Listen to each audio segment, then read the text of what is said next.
Welcome to section recap for the glue job debugging.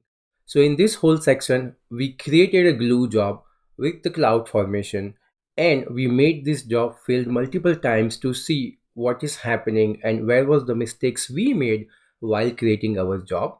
And we fixed all the mistakes and finally we ran the workflow which was able to create our required output. So let's go ahead and see what kind of different job failures happened during this job deployment and how did we fix that. So first one is the launch error, in which there were some issues in the cloud formation template, and because of that issue, basic requirement for the glue job was not able to be deployed. That was our script. We had a typo in a script name, that's why the script was not being loaded. We fixed that and we were able to see the script. So launch error was gone. Script error. So we gave case sensitivity issue in our bucket parameters. We could have fixed the issue by changing the case sensitivity in a script itself, but in this case we went ahead and fixed the case sensitivity in the parameters. But the script error can be fixed by fixing the glue job script. And the third thing was the access error. So once we fixed our launch error and the script error, the job was able to run. It was able to do what was written in the script, and in that case it was trying to access the source bucket, but then it wasn't able to access the source bucket, and we fixed the access error by fixing our glue job enroll. So we had three different kind of error in this section which we fixed it: launch error, script error, and the access error. But there are some more kind of errors also which I would like to show you, which we haven't created. So if you see, I'm in the glue job to job details property, and in the job details properties, if you go down in this section, you can see some information about the security configuration. So many organizations use the security configuration for encrypting all the ETL job artifacts also. So they would like to encrypt the logs being created, they would like to encrypt your scripts. So make sure if there is any security configuration related errors you are getting, your IAM role has sufficient permission.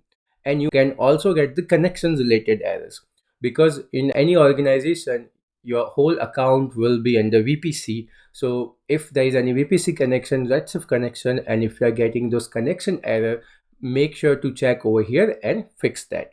And now we're back to the presentation. So we'll go deep on the access error. What did we actually do? In the access error, we looked at the KMS key policy, which is the resource based policy.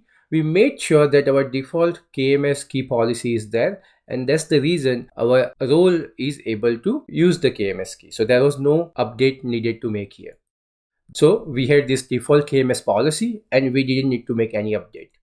And then we went ahead and checked the bucket policy. So when you check the bucket policy, we came to know that there is a resource based policy where access is denied for all the IAM identity.